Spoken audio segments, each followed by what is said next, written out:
everyone, welcome back to our channel. If you're new here, please subscribe. I'd really love that. If you're returning, how you doing? What we're going to be talking about today is what people are seeing and experiencing in everyday life when it comes to being of the prepared mind. I get sent pictures and videos and emails, and if you would like to do so, my email's in the description box below. So this first email comes with some pictures, and she said, we all still need to live and function, but prepare and yes, fear less. My project was cleaning out the elderberry and bayberry patches, along with the beautiful lilies and costas.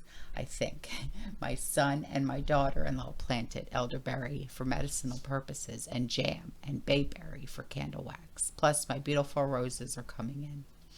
So beautiful. I love these pictures. Thank you so much for sending them in.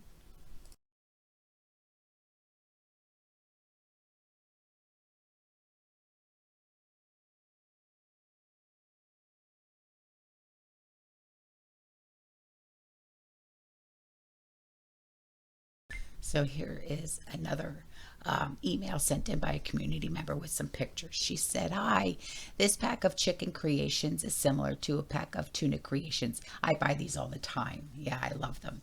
She said, it's something I bought for my bug out bag because the food is ready to eat right out of the pack. You don't need to heat anything up, but the only problem is the quantity.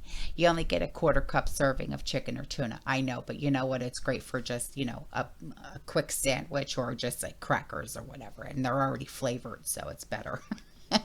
She said, I carry several flavors in my car for emergencies, but you can also carry the crackers too. Yeah, I absolutely love these. I absolutely love them. And they're so delicious too. Yeah.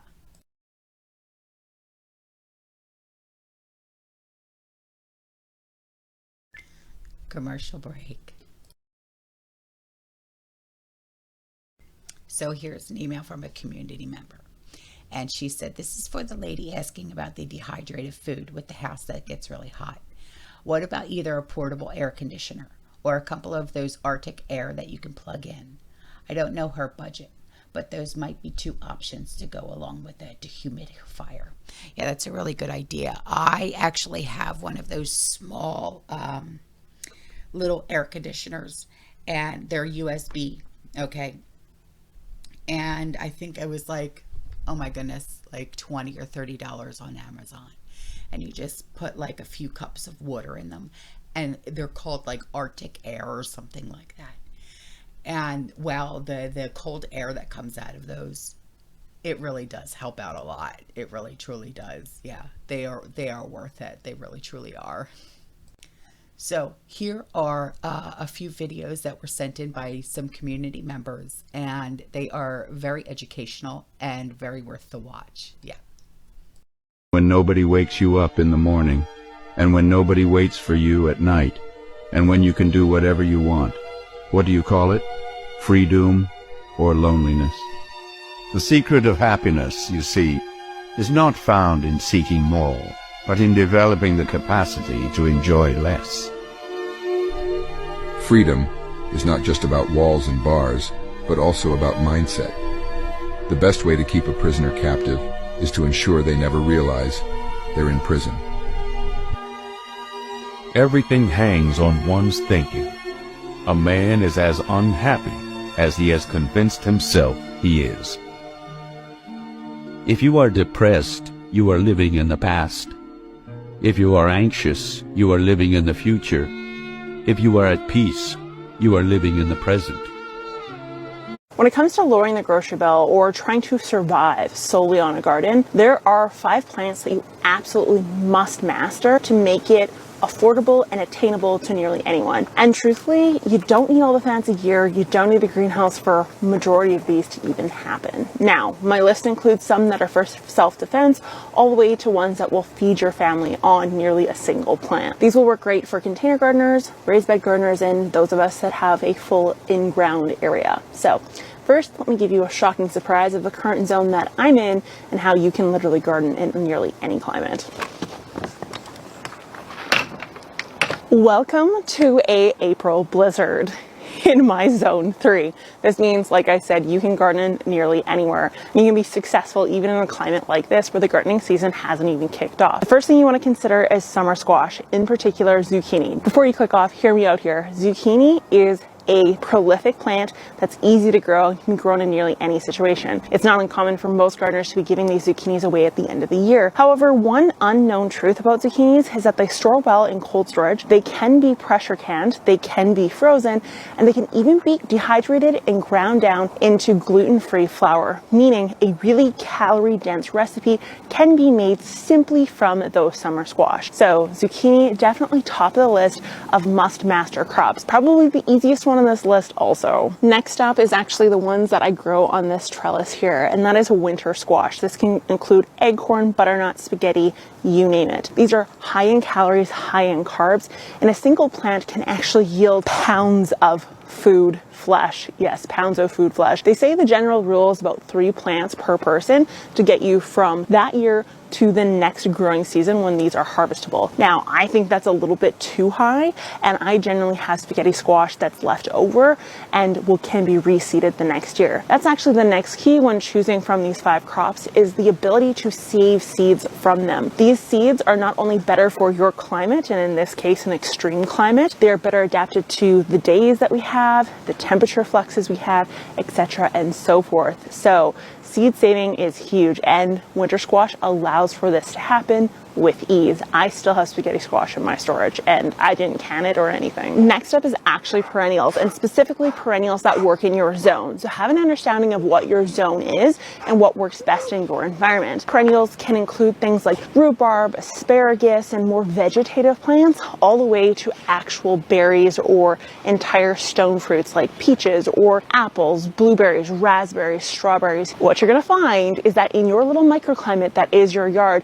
strawberries may not do well, but blueberries will. And so getting these plants established is very important, and mastering which ones work best in your environment is also key. Now keep in mind, these don't just provide food, they actually provide some snow capture. And that is because they leave some sort of a structure behind. Now I rely on plants that aren't meant to get through winter to aid in my snow capture, such as this tomato trellis behind me, because I don't have much room for these perennial plants. But these are plants that will feed you. You don't have to start indoors, and you don't have to wait until the fall to get a harvest like we typically see sometimes with the winter squash. So perennial plants definitely up there on the list. Now the next one, some of you are going to think I selected because of Nate, and I promise you Nate has nothing to do with this, but it is potatoes. Potatoes have a number of minerals that are much needed for the human body. They're easy to grow, and they also store well. I personally don't get seed potato anymore, and I just use my own potatoes that I grew from last year. I grow enough and save enough and build up that stock over time. The reason for this is because, again, potatoes grown in my climate, grown in my soil, do best here. So start stocking up on your seed potatoes, defer gratification for years to come, and you'll get a really hearty stock of potatoes. The key is loose ground, and if you watched my video from harvest last year when I brought in a ginormous potato for Nate to try out, one of the first things he definitely said was, "That's insane. I didn't even know potatoes could get that big," and they can, and they taste delicious. Okay, the last one is definitely peppers, in particular hot peppers. Now the reason for this is because they can be used obviously in self-defense against four-legged creatures and two-legged creatures that may be trying to harm you. But they also help with food fatigue if you don't like the taste of wild game, if you're not the greatest cook in the world. Hot peppers remedy everything. Now, one thing is that they do need to be started indoors early if you're starting from seed. The seed is savable, and it's really easy to save the seed from these guys. However, you can make these a perennial plant even in our cold climate. You can overwinter these indoors with absolute ease without a grow light if you simply place them in a cold room in the dark and let them go dormant. The other thing is you could grow them indoors all year round, treat them as a regular shrub, and actually get some harvest from them during the winter months, which is what I actually do with mine. So peppers definitely make the last of this list. So if you're new to gardening and you just want to try this out, I would start with those 5, and you will see really satisfying results with next to no effort placed into them. They grow great in containers, in the ground, and even raised beds. So give them a shot, and let me know in the comments down below what your top 5 absolute must grow to survive the inflation of food. I'll talk to you guys next time. Bye.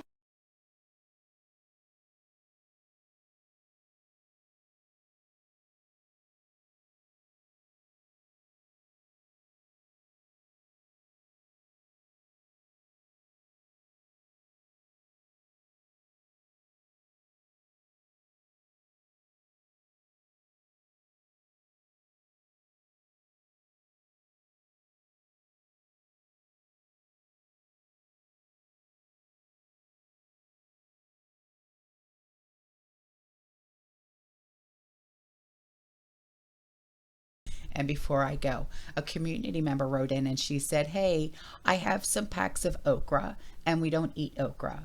And if you're interested in them, or for you or another subscriber, then please let me know a good mailing address. I also have a few packs of Morning Glory and Moonflower, both vines. Thank you very much. So if anyone is interested in having okra seeds, Morning Glory seeds, and Moonflower seeds, please email me, okay? And I will put you in touch with this community member, okay? All right, guys, that's all for this video. I will see you in the next one. You stay safe, you stay positive, you keep prepping, and as always, fearless. Ciao.